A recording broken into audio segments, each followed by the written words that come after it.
또 교회를 지키기 위해 그리스도를 버리고 있다는 생각이 드는 것은 저의 그냥 망상일 뿐일까요?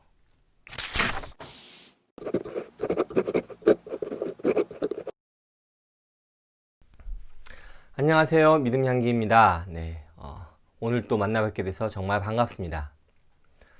우리는 그리스도교, 즉 기독교에 대해 무의식 중에 생각하는 모습이 있는 것 같아요. 교회에서 모이고 또 성경을 경전으로 삼으며 교리 체계가 아주 탄탄하다고 생각을 하죠. 또한 바른 삶으로 인도하고 또 그런 진리의 종교라고 우리는 확신을 하면서 살아갑니다. 기독교인이 아니라면 조금 다른 생각을 가질 수도 있지만 기독교인이라면 그 정도는 좀 다를지 모르지만 아마도 비슷한 생각을 할 것 같아요. 그런 우리에게 기독교에 대해 다시 생각하게 하는 책을 소개합니다. 바로 이 책, 더글러스 존 홀의 그리스도교를 다시 묻다입니다. 자세히 살펴보시면 아래쪽에 부정신학의 눈으로 바라본 그리스도교라는 부제가 붙어 있습니다. 부정신학이라는 것은 기독교에서 무언가를 이야기할 때 이것이 무엇이다 라고 하는 게 아니고 무엇이 아니다 라고 정의하는 방법입니다. 이는 무한하신 하나님에 대해 설명하는 좋은 방법이라고 많이 이야기하더라고요. 이 책에서는 기독교를 부정신학의 방법으로 이야기합니다. 기독교는 문화 종교가 아니고 성서의 종교가 아니고 또 교리나 도덕 체계가 아니라고 이야기합니다. 교회나 진리도 아닙니다. 기독교는 그런 것으로 이야기하기엔 너무나 크고 훨씬 위대한 것을 이야기하고 있습니다.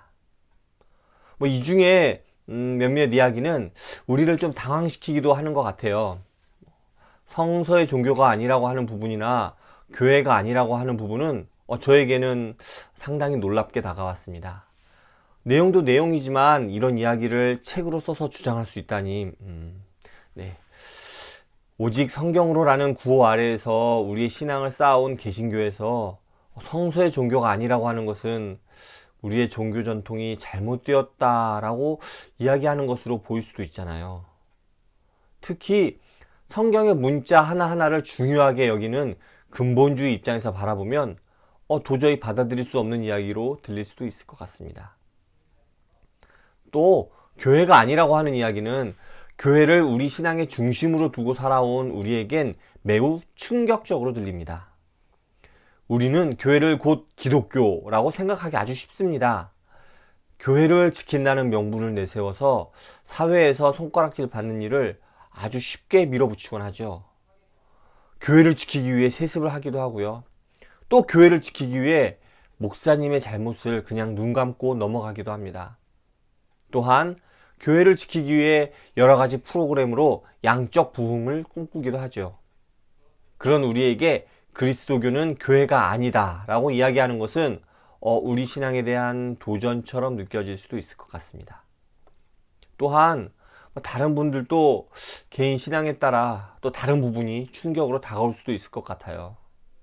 그런데 책을 잘 읽어보면 또 그런 주장이 전혀 터무니없는 주장이 아니라 상당히 설득력 있게 주장을 합니다. 또한 읽어나가다 보면 처음 주장의 강력함은 조금 후퇴하고요. 생각보다 받아들일만 하다라는 생각이 들 정도로 이야기하는 부분도 좀 있어요.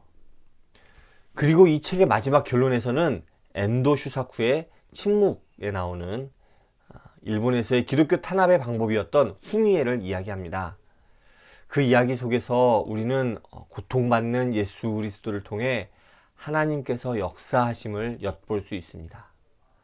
그리스도교의 중심에 바로 고통받는 그리스도가 있음을 알 수 있죠.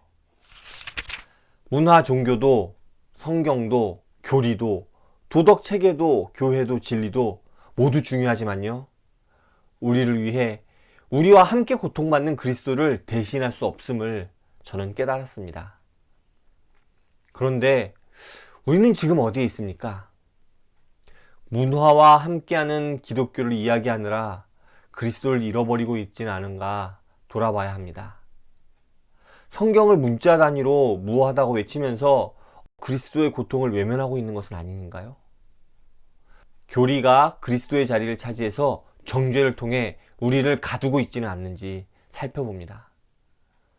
도덕 체계로 이해하면서 고통의 그리스도를 잃어버리고 있는 것은 아닐까요? 또 교회를 지키기 위해 그리스도를 버리고 있다는 생각이 드는 것은 저의 그냥 망상일 뿐일까요? 그리스도의 고통이 없는 진리를 따르느라 그리스도의 사랑에서 멀어지고 있는 것은 아닌가 생각해 봅니다. 과연 우리가 믿고 따르는 기독교가 저런 질문에 대해 정말 바르게 가고 있다라고 자신 있게 이야기할 수 있을까요? 제 생각엔 우리 중 누구도 저 질문들에 대해 자신 있게 바른 길로 가고 있다라고 이야기할 수 없을 것 같습니다. 그러기엔 우리가 너무나 약하고 또 너무나 악합니다. 그러다 보니 자꾸 성경에 의지하고 또 교회를 찾는 게 아닐까 좀 생각해 봅니다. 그런데 주님께서는 그런 우리에게 다시 돌아오라고 이야기하십니다. 그리고 우리를 돌이키기 위해 오늘 또 십자가의 고통으로 우리와 함께 하십니다. 네, 앞에서 이야기했던 엔도 슈사쿠의 침묵에 나오는 후미의 이야기를 다시 한번 생각해 봅니다. 침묵하던 그리스도는 로드리고 신부가 예수님의 얼굴, 성상을 밟고 지나갈 때 마침내 이야기하십니다. 고통의 자리에 있기 위해 십자가를 지셨다고 말이죠. 우리는 그리스도의 고통을 함께하기 위해 예수님의 얼굴을 밟고 지나가야 할지도 모릅니다. 좀 조심스럽지만 영광의 그리스도마저도 어느 정도 부정해야 할지도 모른다는 생각도 조금 해봅니다. 우리가 이야기하는 기독교의 모습에서 영광이 좀 부정되더라도 우리는 과연 기독교 안에 있을 수 있을까요? 한번 생각해 볼 필요가 있는 것 같습니다.